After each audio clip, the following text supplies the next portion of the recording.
Soror, Encuentro Feminista. Y nuestro castigo es la violencia que ya ves. Bienvenidas y bienvenidos a tu programa Soror Encuentro Feminista.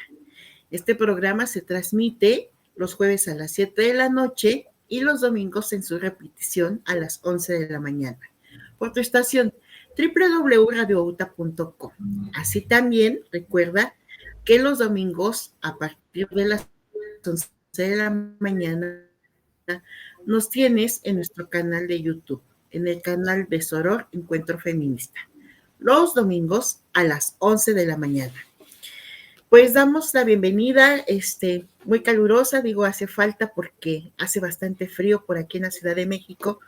Una bienvenida muy calurosa a nuestra invitada de lujo de esta ocasión, a Gabriela Pérez Díaz. Bienvenida, Gaby. Muchas gracias por la invitación y por esas palabras tan lindas, gracias. Gracias a ti. Pues bien, también saludamos con mucho gusto a nuestra productora técnica, la directora Carla Arredondo, y al director de producción, a París Paredes. Este es el equipo de Soror Encuentro Feminista. En esta ocasión, como les vengo comentando, nos acompaña Gabriela Pérez Díaz. La voy a presentar.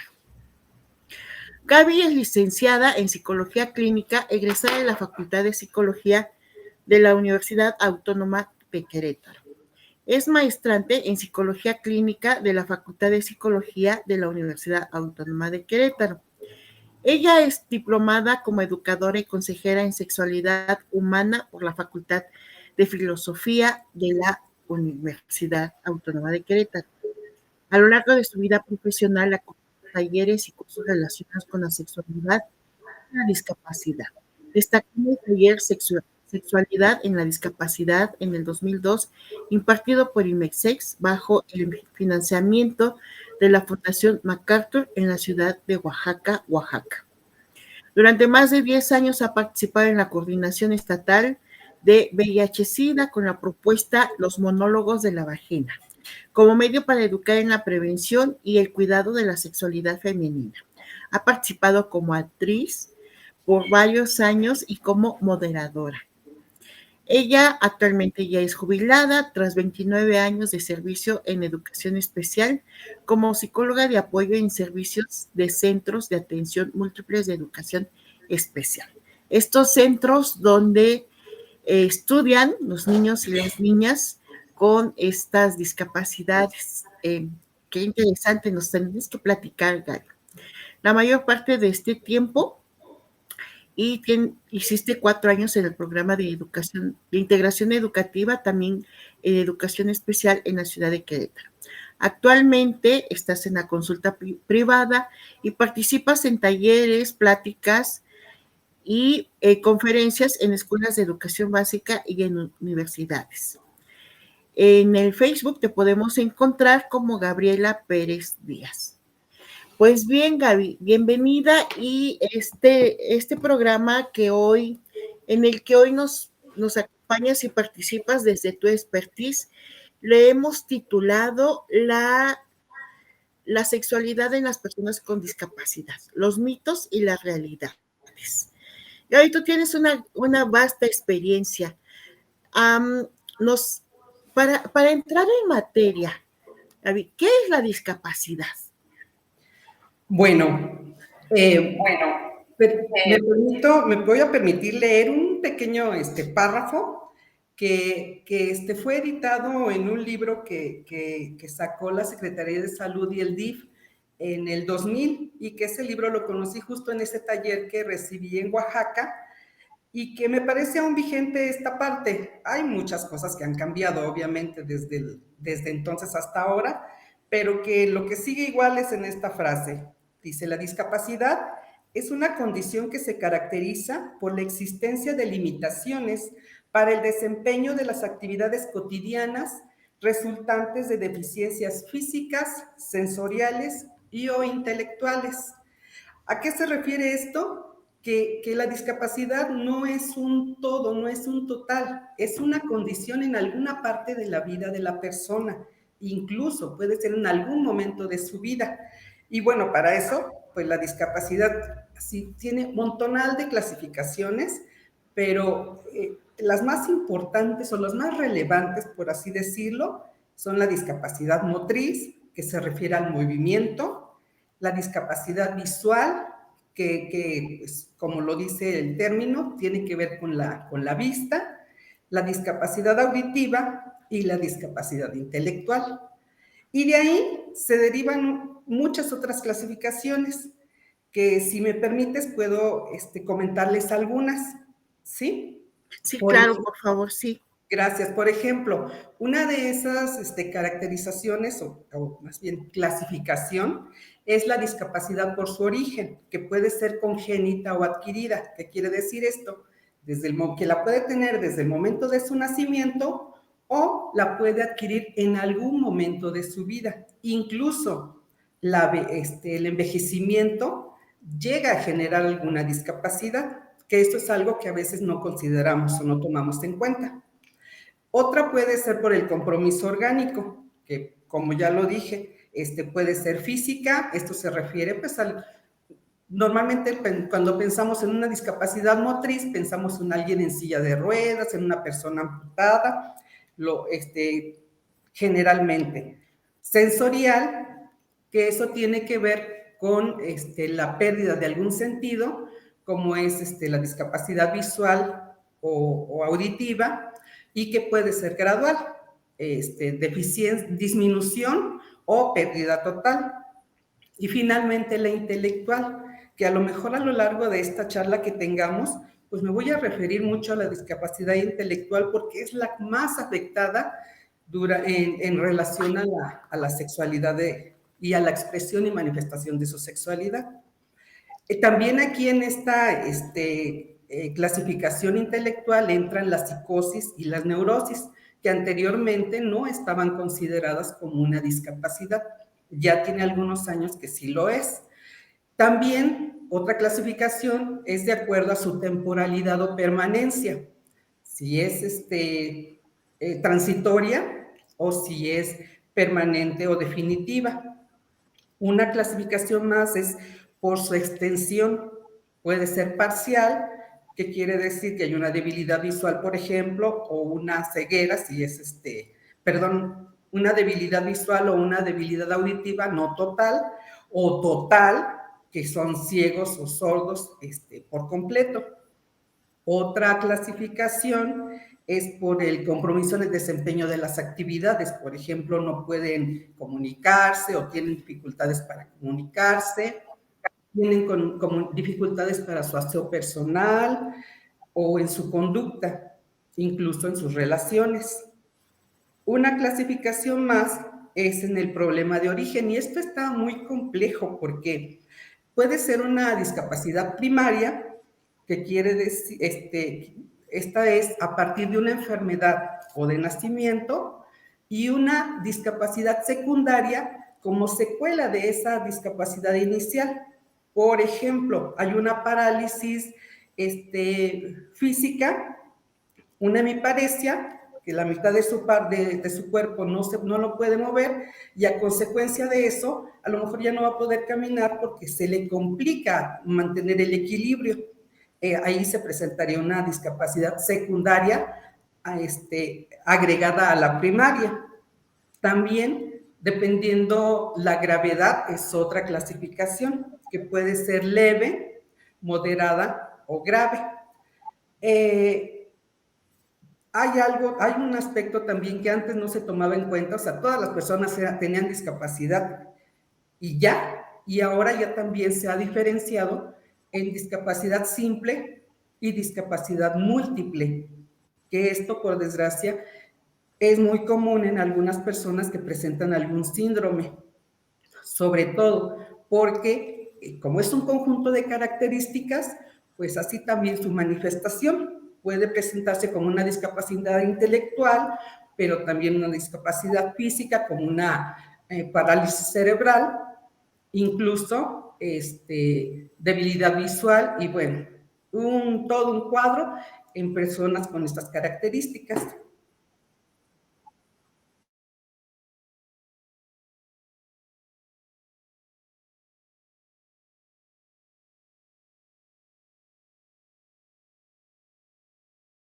Sí, Gaby, pues es que pareciera que esta descripción, este cuadro que nos presentas de estas clasificaciones es complejo, pero más bien creo que más allá de ser complejo, nos ayuda como a explicar y a comprender los diferentes tipos de discapacidad, pero qué interesante esto que nos has compartido en un principio.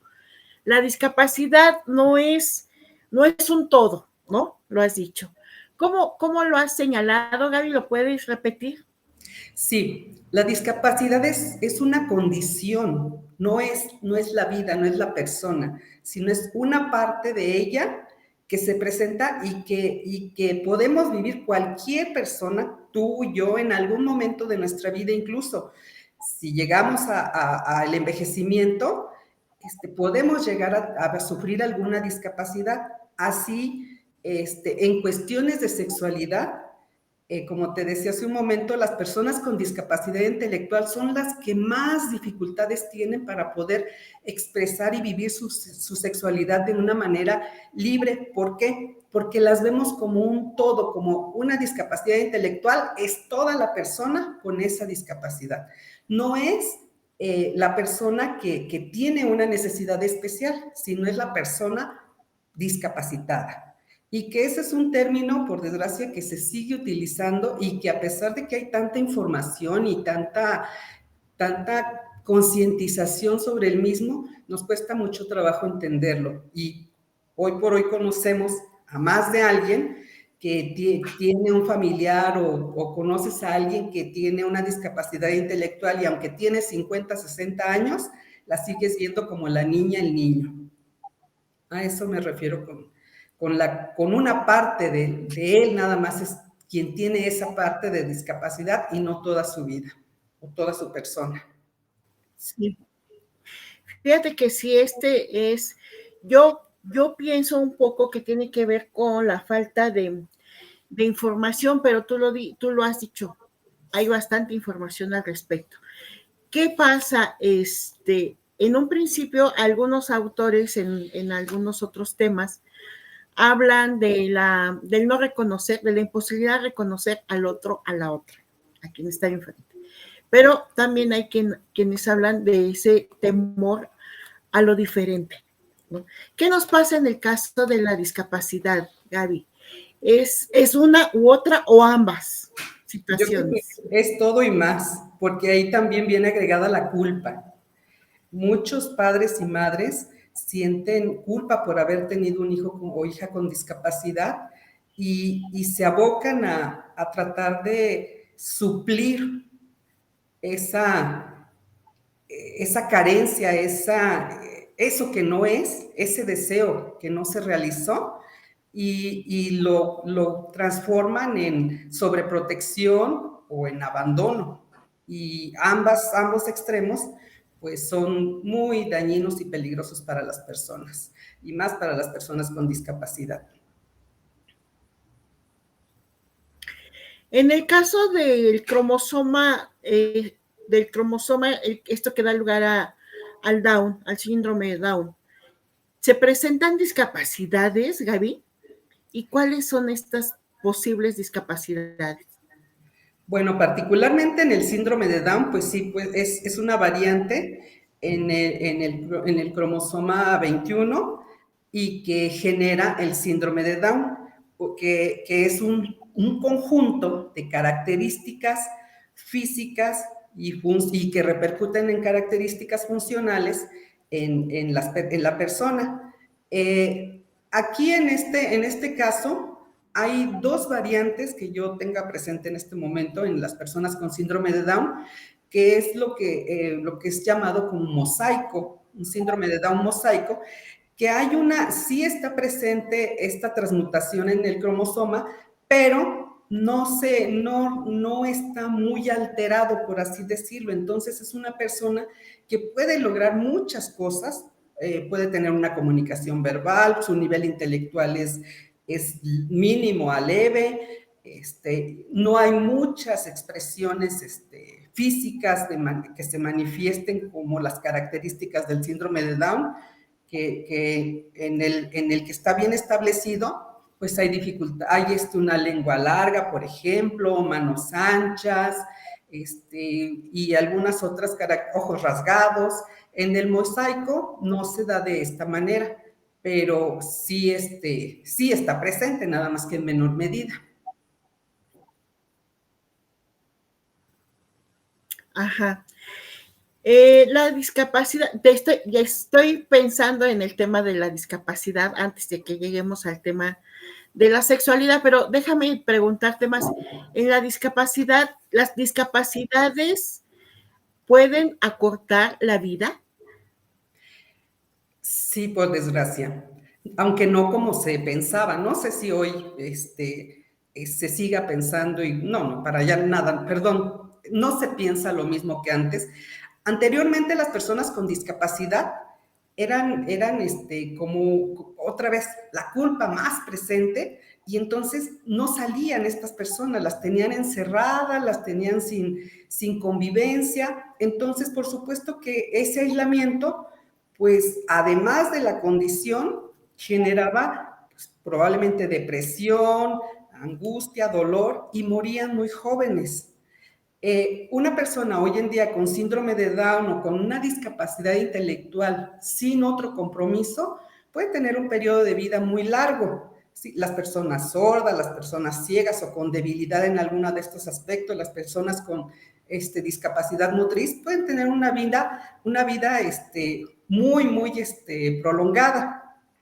Pero hay otras condiciones como la multidiscapacidad, en donde sí es un conjunto de características y de complicaciones que por desgracia sí lleva a la muerte prematura. Pero esto es porque hay un compromiso ya de salud, no por la pura discapacidad. Pero por otro lado, también las personas con discapacidad, tú ya lo has señalado, pueden vivir bien y yo diría en plenitud, Gaby, ¿no?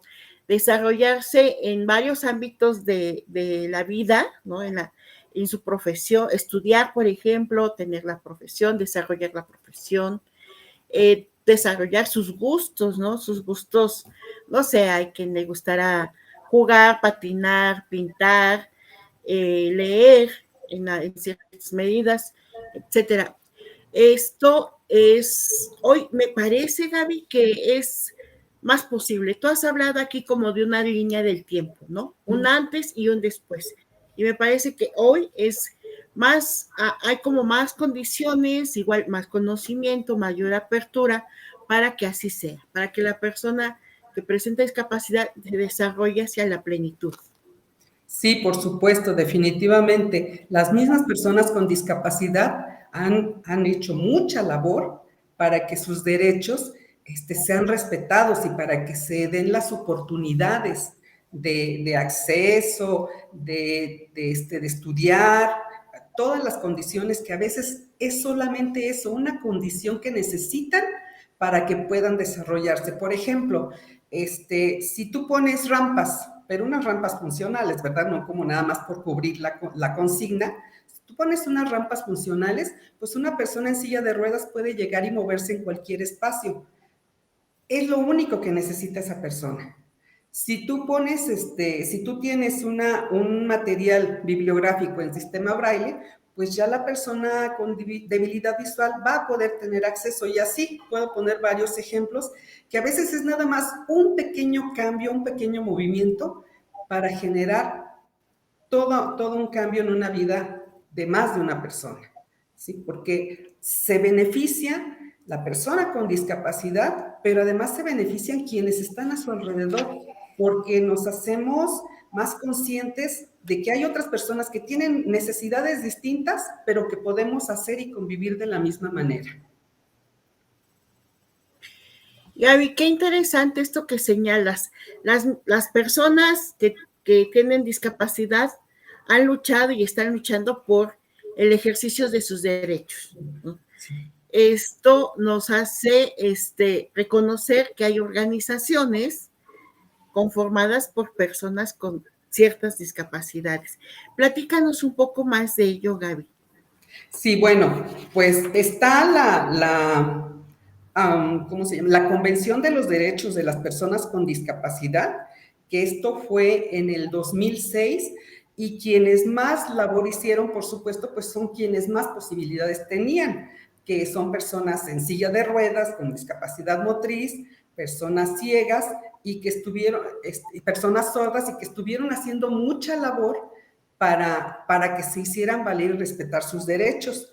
Esto fue en el 2006 y México firmó la convención y la ratificó el 30 de marzo de 2007.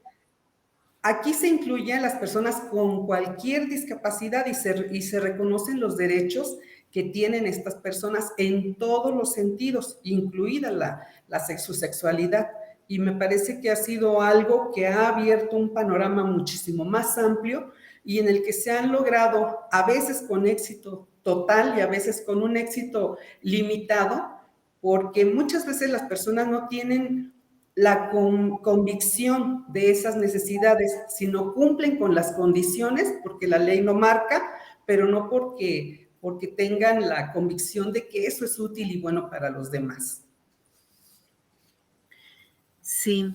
Gaby, bueno, me surge esta pregunta. ¿Tú tendrás datos en México, no? Por ejemplo, hay como en qué rangos de edad hay más discapacidad, en quién se presenta más, quiero decir, o sea, en jóvenes, en adultos, en personas mayores, en hombres, en mujeres.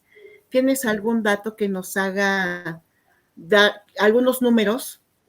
No, disculpa, pero en esta información sí no tengo en cuanto a datos, estadísticas de qué porcentajes y en dónde se presenta más la discapacidad, pero bueno, sí te puedo decir que a mayor edad, pues mayores necesidades especiales tenemos las personas. Por ejemplo, pueden perder la movilidad, pueden perder la audición, pueden ir perdiendo la visión. Esto ya tenemos, eso sí es muy cierto. El periodo de vida de las personas ya es mucho más prolongado, entonces, pues estas necesidades especiales se van acentuando en las personas en determinada edad.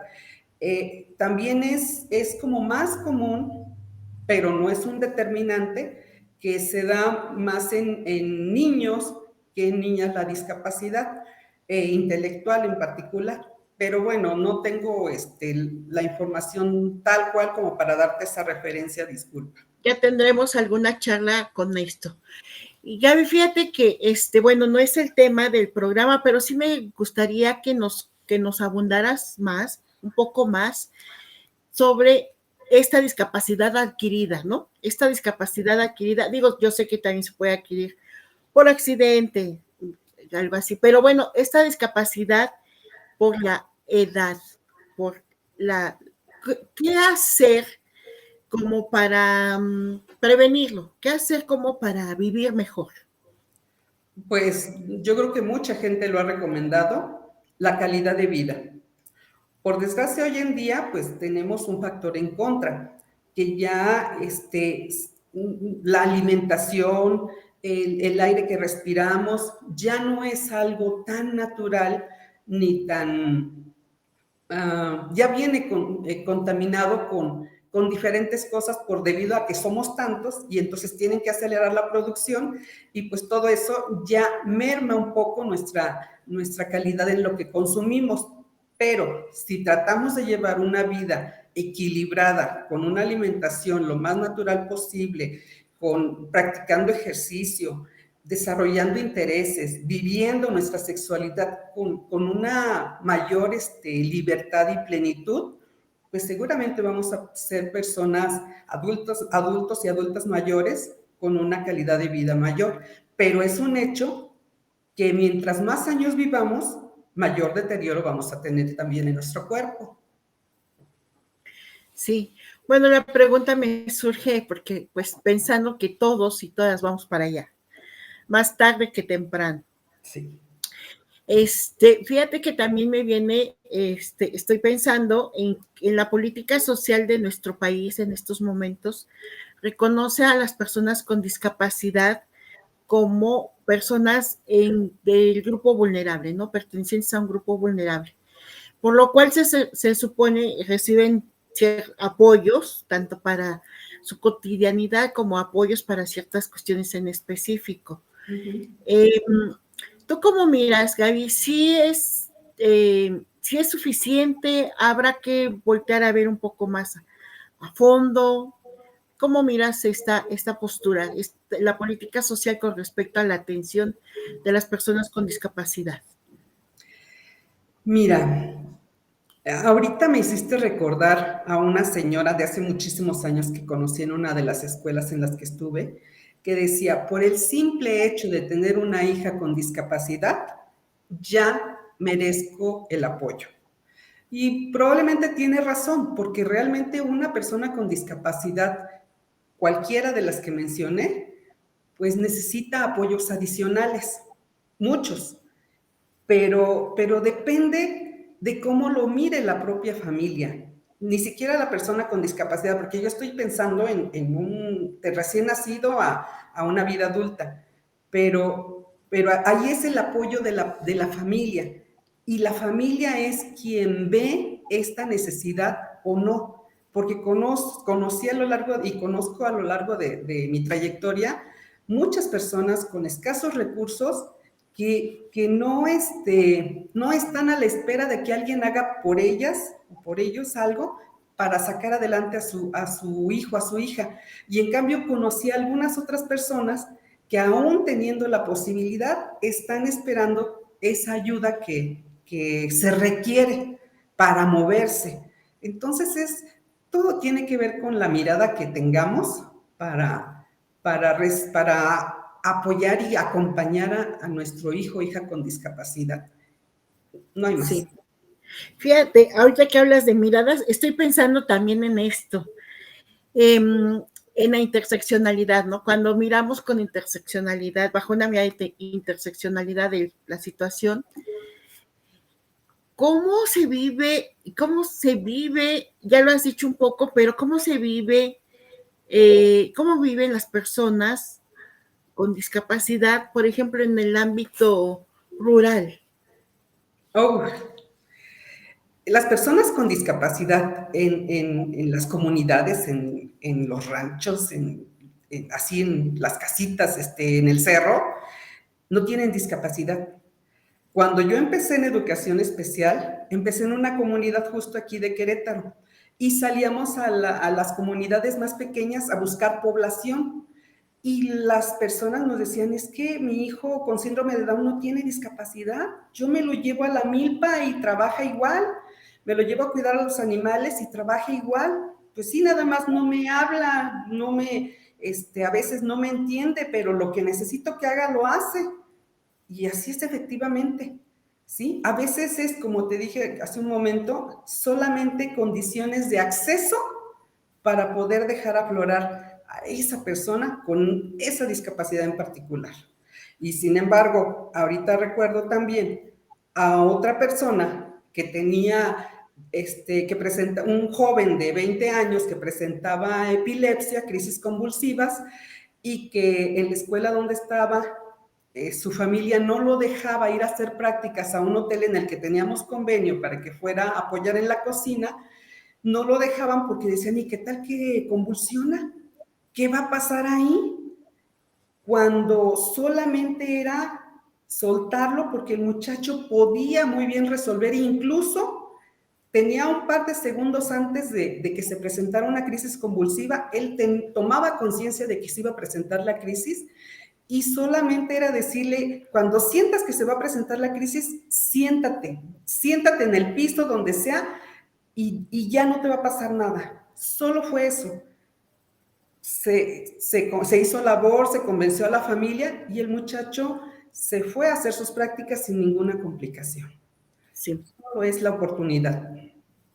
Fíjate que sí, es tan, pues un poco, yo diría, y digo, no está bien, pero bueno, es hasta sorprendente, porque no debería de sorprender, ¿no? Pero bueno, sí me han platicado estos casos. Un chico me platicaba de un compañero en el trabajo que como que compartían en este nuevo modelo de compartir espacios, que se comparten, no hay cabinas, no hay cubículos, ¿no? Sino se comparte la mesa.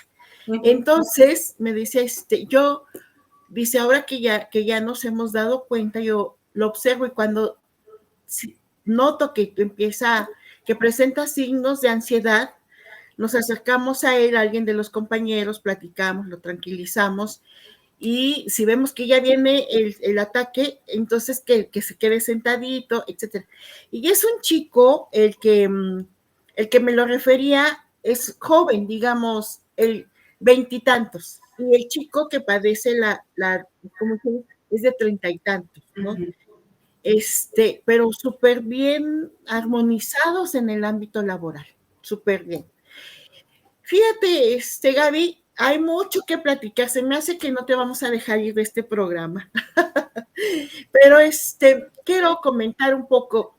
Recientemente, la semana pasada, yo perdí a un colega con el que colaboramos intensamente. Él estudió con un sistema en braille, pero después con un sistema, un software, logró concluir hacer los estudios, concluir los estudios de ciencia política, ¿no? En la UNAM. Pero además se especializó en asuntos legislativos. Él tenía la debilidad visual, pero más bien, pues yo no sé ¿cómo le llamarías? A la ceguera. Por deformación de los lóbulos del ojo. Entonces iba como que en aumento esto, ¿no? No era degenerativo. Tenía ciertas actitudes sociales como un poco antisociales, pero en realidad era más atractivo socialmente, o sea, era muy, muy llevadero, muy buena persona, muy trabajador, muy comunicativo, etcétera, que lo antisocial, ¿no? Esos rasgos. Recientemente murió la semana pasada, yo creo que como a la edad de unos 38 años. Al final solo, porque su mamá, el hijo único, la mamá era la única que tenía, ya había muerto unos años antes. Entonces, pues todos los años que él vivió sin la madre, que era su acompañante, vamos, y su cuidadora, pues él se atendió solo, ¿no? Y se trasladaba al trabajo, regresaba del trabajo, se combinaba la ropa, ¿no? Nos decía que él sabía que se vestía mejor hoy que cuando estaba su madre, por ejemplo. Okay. Y nos decía, es que me hacía unas combinaciones y mi mamá tenía unos gustos, ¿no? Bueno, en fin, pues recientemente lo hemos perdido a Elvis Madariaga, una persona con discapacidad, pero con una vida plena, yo diría, ¿no? Se desarrolla una vida plena. Gaby, ¿cómo me llama la atención? Y déjame que te pregunte, tú hiciste estudios en la ciudad de Oaxaca, financiada por la Fundación MacArthur, ya estudios sobre sexualidad y discapacidad. Platícanos un poco de ello, suena muy interesante. Bueno, sí, hace ya muchísimos años. Yo desde el 97 empecé a formarme en sexualidades humanas, en los diplomados, y a partir de ahí, pues me estuve vinculando con personas, con el tema, y encontré la convocatoria para este taller, que realmente era un taller de una semana, pero con un contenido enorme, e iba dirigido particularmente hacia enfermeras y médicos, pero por ahí pude colarme porque la convocatoria no decía específicamente para quién, sino se abrió más que nada hacia el sector salud, pero me pude colar. Y esto fue trabajo de Irene Torices, apoyada por IMESEX inicialmente, pero que ahora ya tiene su propio, pues toda una institución que es Keisha, del que les hablé hace un momentito, me parece, y si no, pues les hablo ahora. Es una institución que da congresos, que da talleres, que tiene formación para personas que quieren trabajar con sexualidades y discapacidad. Y fue una experiencia muy, muy rica porque me dio muchos elementos para yo trabajar y aplicarlos en mi trabajo cotidiano con las personas con discapacidad. Me dio elementos que reafirmaban y con los que yo podía fundamentar lo que estaba haciendo ya desde antes, pero con ese trabajo de ese taller, pues fui ampliando todavía más el panorama de opciones y oportunidades. Quiero agregar que, por ejemplo, con este muchacho del que te hablé, que finalmente se le dio la oportunidad de hacer esas prácticas y le abrió un panorama laboral más adelante a él también, yo lo que le decía a la familia y que fue con lo que los convencí, a la mamá y a las hermanas, les decía, es que este muchacho, por tener discapacidad intelectual, por tener epilepsia, ya no tiene derecho a hacer una vida laboral, a hacer algo más. Y pues ahí desarmé a la familia porque dije, si además de la discapacidad todavía lo limitan de esta manera, y así es, por desgracia, en muchos aspectos. Por eso las personas que han podido alzar la voz y exigir sus derechos, pues ahora ofrecen más apoyos para todos, como estos apoyos económicos que da el gobierno, como las condiciones que exige en la mayoría en cualquier lugar a donde vayamos, ¿sí? Ya sea un restaurante, ya sea una escuela, ya sea una empresa, te ofrecen y te dan oportunidades que antes no las había para las personas con discapacidad. Sí. Ahí, entonces, en este momento tú ya estabas en el IMESEX. Quiere decir que tú ya venías desarrollándote para atender a personas con discapacidad con respecto y fortalecer el ejercicio de su sexualidad. Sí, pero no en IMESEX. IMESEX es quien en ese momento daba ese taller, ofrecía ese taller auspiciado por la Fundación MacArthur, pero yo mi formación la tuve en filosofía, en la Facultad de Filosofía de aquí de la universidad. Ahí fueron mis primeros pasos. Ajá. Gaby, y entonces entrando en materia, hablando de los mitos de la sexualidad de las personas con discapacidad con respecto a su sexualidad, platícanos de ello. Sabemos que hay mitos, ¿no? Pero pues tú háblanos de ello. Bueno, pues te voy a hablar de algunos muy importantes y relevantes. Por ejemplo, todavía hoy en día, por desgracia, se considera que las personas con discapacidad son asexuadas, que no tienen necesidades sexuales, que no tienen deseos, fantasías, que no crecen. Con eso te lo digo todo. O sea, tiene 60 años y la seguimos viendo como una niña, y por supuesto que si tiene discapacidad intelectual, no le damos oportunidades, por ejemplo, que vaya a tomar un café, que vaya al cine, como cualquier persona de su edad. Todas esas oportunidades no las tienen las personas con discapacidad intelectual, sobre todo porque las personas ciegas, las personas sordas, de repente buscan otras alternativas, como dijiste este compañero que murió. Él se trasladaba solo, aún con sus limitaciones, él podía hacerlo. Muchas personas con discapacidad intelectual no tienen esa oportunidad. Entonces, para no sentirnos mal, para decir que no pasa nada, pues decimos que no piensa en eso, no se le antoja. Dice que tiene novio, pero pues es en la escuela nada más. Y si ya no va a la escuela, se acabó su vida. Sí salen, sí viven, sí hacen, pero siempre en relación a una persona con discapacidad intelectual. no va con sus amigas, va con la mamá, con las amigas de su mamá, o a la fiesta de su hermana, o no sus propias necesidades. Y lo digo así, nada más en esto. Mucho más difícil es que tengan oportunidad de hacer algo más. Ese es uno, por ejemplo. Y bueno, aquí viene otro mito también. Las personas con discapacidad no se interesan en las relaciones sexuales.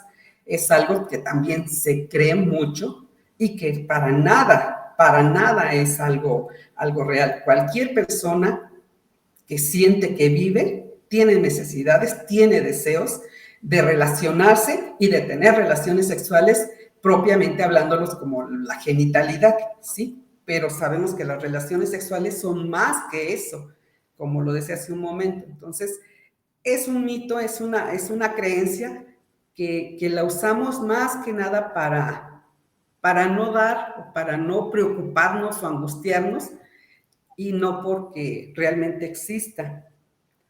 También, otro mito: padres y madres de niños y niñas con discapacidad no desean darles educación sexual. Por supuesto que desean darles, pero no saben cómo, no saben qué. Y en las escuelas, porque estamos hablando de niños y niñas, en las escuelas no se dan estas oportunidades. ¿Por qué? Porque es más complicado. Porque ¿cómo voy a decir que esta niña con síndrome de Down necesita salir, cuáles son sus deseos, cuáles son sus intereses, si ni siquiera puedo comunicarme con ella o con él? Porque no tengo las formas de hacerlo. Y los papás y las mamás, por supuesto que sí tienen deseos de darles esa información, pero a veces no saben cómo. Otro mito: la relación sexual que culmina con el orgasmo es esencial para el goce sexual. Por supuesto que sabemos que esto no es así, y mucho menos en las personas con discapacidad. Ahorita pensando en una persona que tiene espina bífida, entonces no tiene sensación de la cintura para abajo, pues ahí ya estaría destinada al fracaso por completo, ¿verdad? Pero sabemos que hay muchas otras maneras de tener ese placer sexual, de ese disfrute, y que no necesariamente tenga que culminar con el orgasmo.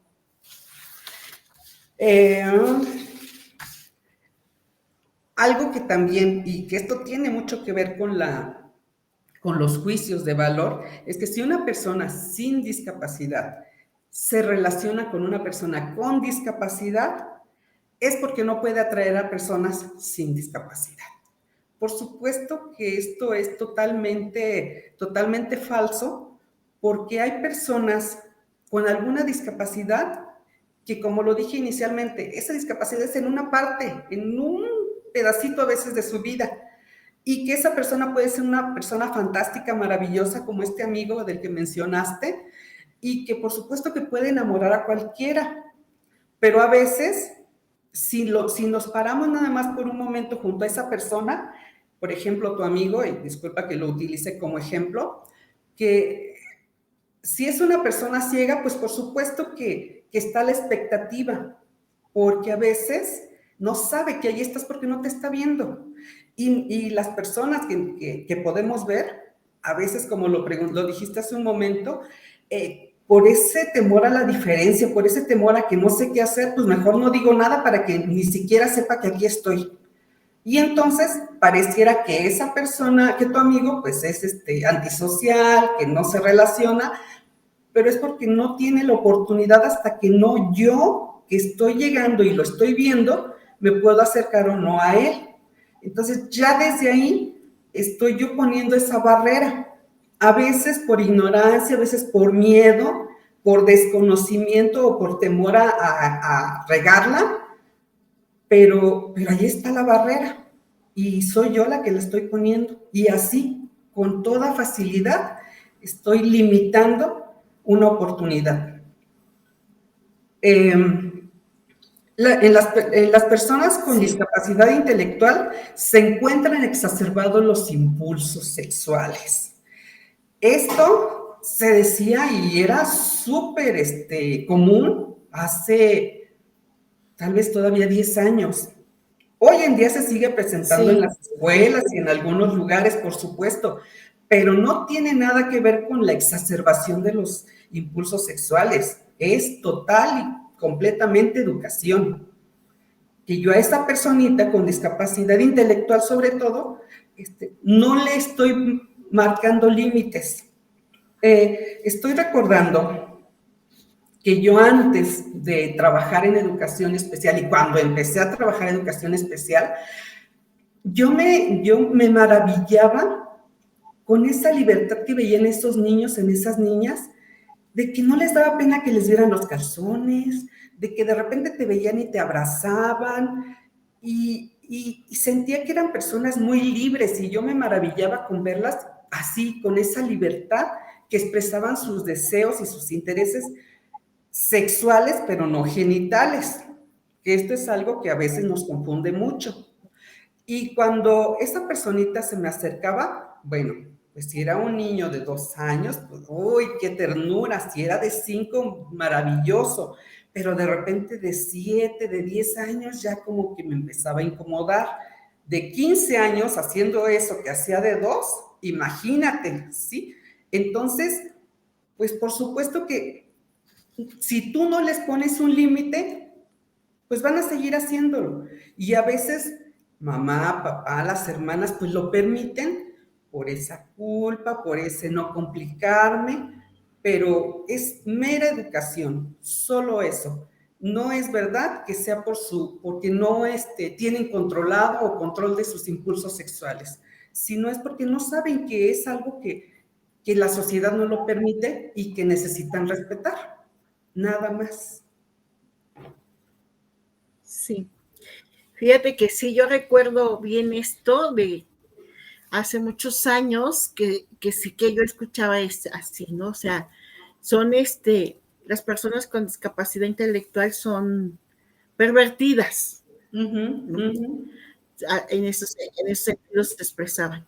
En una de las experiencias que he tenido como académica, me pidieron que desarrollara un proyecto en un campo. Y entonces me acompañaba mi hijo que en esa edad estaba como de 5 años, como en edad preescolar. Coincidían los horarios que yo tenía que esperarla que saliera del preescolar e irnos al campo. Cuando llegábamos, los niños y las niñas se te abalanzan a saludarte, ¿no? O sea, son tan efusivos en salud que tú los ves como que ahí vienen abalanzados, Ujú. abalanzadas. Entonces, pues ya nos saludábamos y tal y todo. Y al mi hijo, al pequeño, lo agarraban, le hacían bolita y se lo llevaban. Niños más o menos de la edad, a lo mejor de 7 años y niñas, y se lo llevaban. Y ya cuando yo volteaba, estaban corriendo por toda la escuela, compartiéndose la paleta, compartiéndose otro dulce, y se abrazaban y se besaban y todo, ¿no? Sí. En una ocasión me acompañan colegas, ¿no? Profesionistas ya personas de 30 años y más, y entonces iba un varón e iba una mujer, los dos ya profesionistas realizados, me acompañaban al proyecto, y el hombre creo que era soltero y la mujer ya con hijos mayores. Me sorprendió tanto porque, bueno, mientras el hijo mío, ¿no? Se la pasaba súper divertido, compartiendo dulces, besos, corría por toda la escuela, parecían unas maripositas corriendo, ¿no? Así, volando. Cuando llegaron estos colegas míos, se abalanzan a los besos, al recibimiento, los chiquitos, ¿no? Las chiquitas. Y se abalanzan y los obligan a que se agachen para besarles la mejilla. Ay, no. Recuerdo estas imágenes hasta con un poco de pena, porque tanto los dos colegas, tanto el varón como la mujer, se limpiaban las mejillas, ¿no? La mujer las la señora llegó a verlos como con bastante rechazo, más allá del rechazo, bastante mal, más allá del rechazo. Y casi le decía, no se me acerquen. El hombre, que era un hombre con 30 años, también se limpiaba las mejillas porque los niños le dejaban embarrada la saliva de tanto beso, ¿no? Sí. Y de tanto, pues bueno, no con, de veras, nunca más los volví a invitar. Nunca más los volví a Qué invitar. bueno. En cambio, el otro, el hijo, el chico, me decía, llévame con mis amigos, ¿no? Claro. ¿Cuándo vamos a ir? ¿Qué día nos toca ir? Sí, De veras, cuánta diferencia, ¿no? sí. Cuánto prejuicio. Y además, hasta temor, Gaby, hasta temor, ¿no? Muy grave esta situación. Pues, fíjate que hay un tema que me llama mucho, el consentimiento.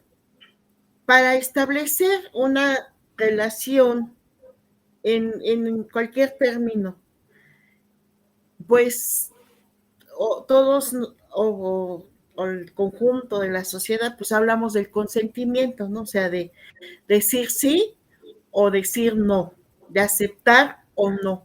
¿Cómo sucede con las personas con discapacidad? Fíjate que es una línea sumamente delgada, muy, muy delgada.